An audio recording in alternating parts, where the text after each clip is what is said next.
we had heard about it in the news, but we didn't really see the media cover that extensively until the video came out.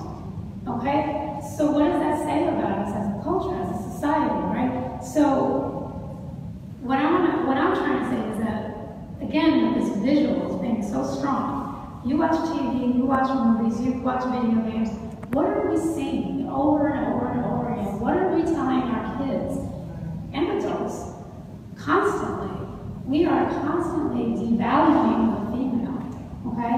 I mean, I think it's happened so much and so embedded in our culture, and we don't even see it anymore. We'll be watching TV, and you don't even think twice when you see that it's mostly male protagonists, okay? We're always watching a story about the male, and if there's a female, she's the one who's being kidnapped or killed. She's the love interest or the sex object. She's like hypersexualized or the sidekick, whatever. She's constantly being reduced, okay? And just think about it. I mean, just on the simplest terms of like constantly seeing that over and over again.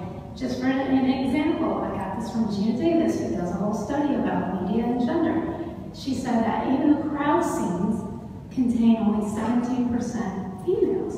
Do you know females are 51% of our population? How is it that we have only 17% in a crowd scene and we don't even see that as weird? Because we're so used to seeing that on TV and in the media and films, whatever.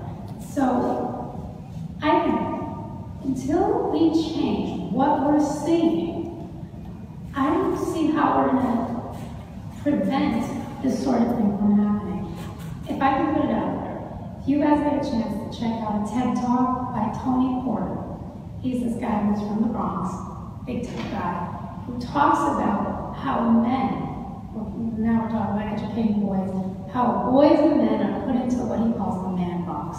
This idea of what a man is supposed to be, okay? He's the dominant one. He's the one who's like trying to conquer the female. He talks about this so well that I can't even like come close to saying what he said. But if you check out his TED Talk, he's all about changing the way we're raising the boys in our culture, in our society, okay? Because all that stuff they're being taught goes straight into why we have domestic violence, okay? So, anyway, check out his TED Talk. I can't even like get kind of close to what he said. So I think personally, by educating boys and girls from when they're really young, I think a lot of times we have to do this in schools because maybe at home they're watching us, so they're getting a different message. So in schools, we got to start really young, and what we're seeing on TV, and until we do that, we're going to have a hard time. I think it's going to be an uphill battle trying to like prevent domestic violence and not just, I mean, take care of it in the aftermath. And, maybe you'll see less and less people come in. That'd be awesome. So anyway, that's my whole spiel. What was the name of the TED Talk? His name is Tony Porter. You can find it. Heather, to that point, can I ask you, you have 2 kids. We love weapons, so can I ask you what you're comfortable telling us about how you talked to them about this, what they know, and what they knew once was happening out in that world? Okay. So the last time the police came, the incident happened where they said, one of you has to leave, and they were going to arrest my ex. Not because I wanted to press charges against him for the abuse, just because, well, they said, we can tell you're being abused, but he's obviously drunk, so we can take him away on those charges. You guys need to be safe. And I said, no, don't do that. It'll be worse. So when we left, it was the middle of the night, my kids woke up, and the police actually told the kids, not me, that we had to leave for the safety of our own selves, because their dad was maybe a terrible person and he was hurting me. So I didn't have to start that conversation. I was actually I asked the police, what do? I was so scared to tell them. My kids, one of them, the older one, did tell me later that, Mommy, I heard you and Daddy fighting a lot at night when we were supposed to be sleeping. And I thought I protected them from it, and it broke my heart to know that I tried to keep it from them and I tried to protect them, and it wasn't enough. So we talk about it a lot. We talk about how it's okay to have feelings, it's okay to be mad or sad or angry, but it's not okay to hit people. We've got gone to various amounts of therapy, talked to different people at the Bradley Angle. They had some really great women who worked in like the child care center that would talk to my kids about feelings and different parts of their feelings. It's really nice. But I do feel really strongly that my kids don't have to experience that in the future. And I do talk to other kids about how it's not okay for people to hit each other or for mommy and daddy to hit each other. And if you guys are having trouble, please come with me. I will do what I can to help you. I think educating kids can really empower them to help each other. We're all a community and we need to help each other. If you think that, you know, your neighbor is having a hard time, just listen to them and support them. You know, don't tell them you have to leave or why don't you leave. Like, I heard that numerous times and it wasn't helpful. What helped me was the support and people saying, we love you and whenever you're ready, we're here for you. When I finally did leave, it was just empowering for me to tell people, talk to my kids about it and say, you know, we're safe now. That was the biggest thing, but this is a safe place. And getting the resources. The kids know that we talk about these things and we go to different classes or programs to help us be better, to help us become more empowered and to help to make sure that we're going to move on a forward path and not stay stuck in an abusive situation. Yeah.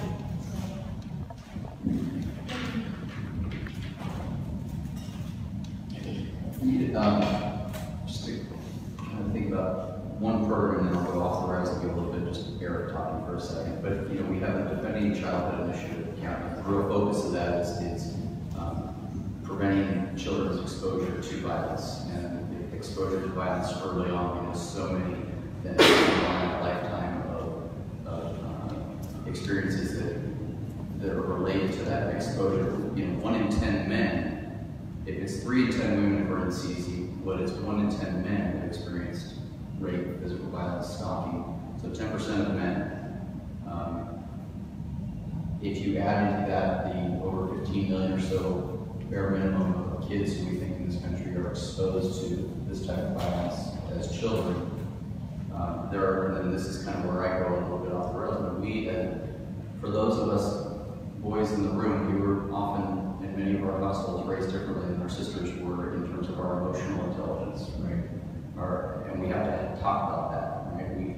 Our ability to talk with our friends about tough situations is different. At least for me, it's different than it was for my sisters, right? I hope I've grown a little bit through that, right? But there's a nature that is different with us that we have to, I think, acknowledge.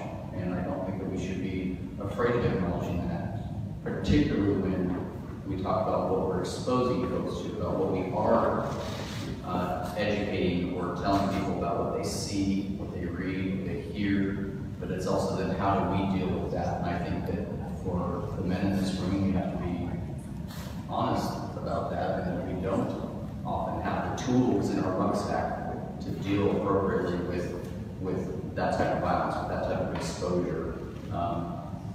That doesn't necessarily mean that women do always either, right? But in terms of boys don't cry, get up and move on,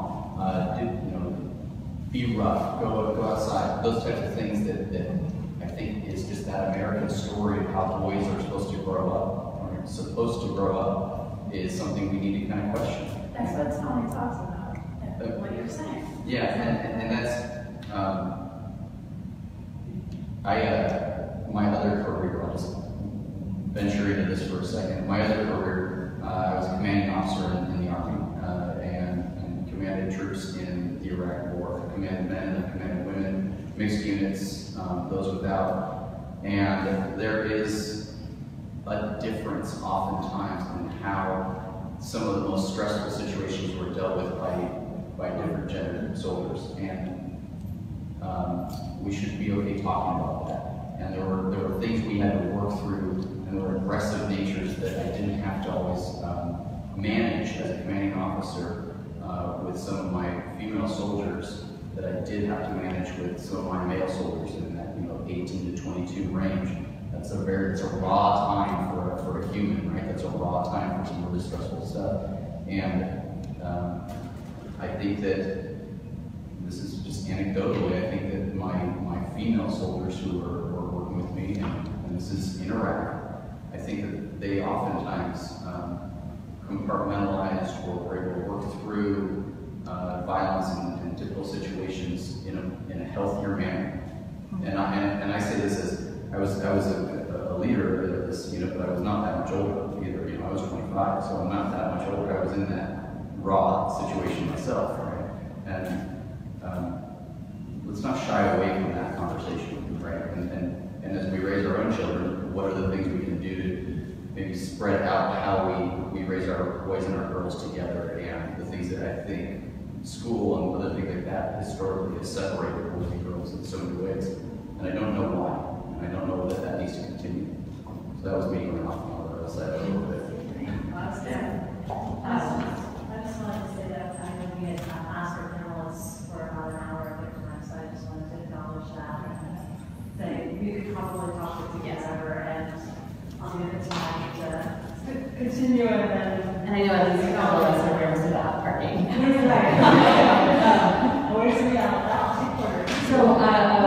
So Eric mentioned the Defending Childhood Initiative, which is something that we have definitely benefited from. It was a 3-year pilot, and I use the term was, a 3-year pilot that has ended. We have some funding that's continuing for a few months, but then, I believe it was like a federal. There were 8 communities. It was a U.S. Attorney General's program that engaged in it, and so now we're in that process of what do we keep and what public or local money do we put into it now? Sorry. Put some local money into it. That's what I'm asking. We've talked with some folks at the county. Clearly it's a very important program. To work with youth and with families to deal with this trauma. We're committed to continuing to do that work. And the funding that we had through the Defending Childhood Initiative is going away. So I know lots and lots and lots of competing priorities, and this is, they're all important. This is particularly important to us. So if you get elected, while you're still there in your role, please put some funding toward this. Yes.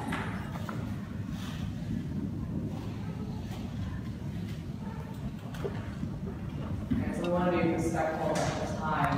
I think the education thing honestly is something that's important for people to hear. So there is either Jessica or Jackie, you guys each have a thought on just kind of moving forward. When people talk about this, whether they're talking to their kids or someone who is a survivor, just the best way to kind of, what you would like to see, I guess, change in the conversation. We touched on a couple ways that we address this, but that's a lot.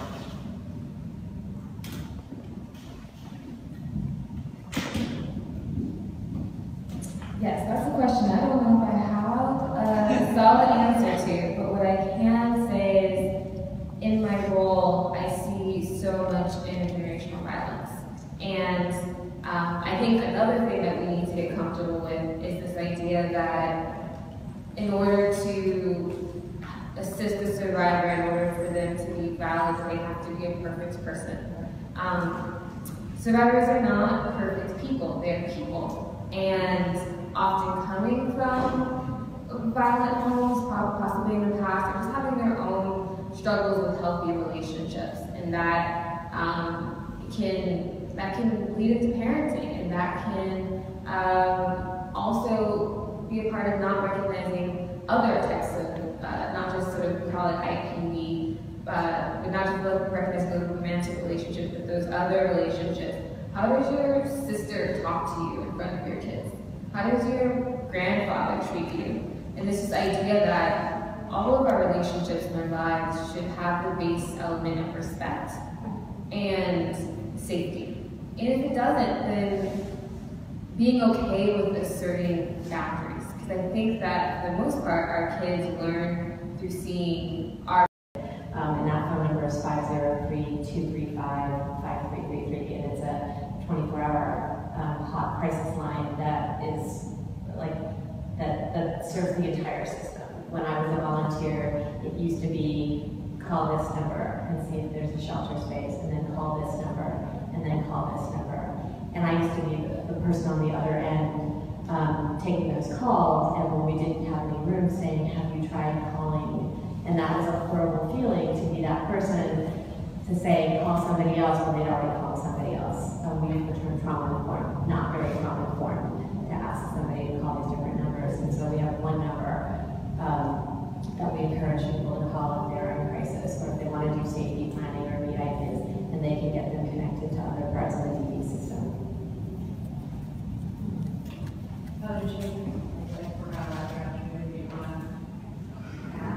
I guess one of the resources that helped me was the financial curriculum that Brenda pulled off for me. The Purple First program, purplefirst.com, has some information about financial abuse and different kinds of abuse, and then we have a whole curriculum about how you can empower yourself financially and create some financial freedom and independence, which was really vital in my moving forward. Last thing I promised, that was next for Voices. So you told me it's not so that big of a road, and we're doing fast. Well, I said that as long as people keep wanting to do the project and keep inviting the project out, it's going to continue. The next stop will be in my hometown of Meriden, Connecticut. I live in New York, but that's my hometown. And I'm going to dedicate it to a woman who went to my school, who was murdered by her boyfriend. So it seems kind of apropos. And after that, we're going to take the project to Austin and possibly Salt Lake City. And again, I'm in discussions always with people who are like, oh, you really need to bring it to New Orleans, or you really need to bring it to. So, look, people want the project there, and we work something out. I'll bring the project there because I think this is important for us to continue the conversation.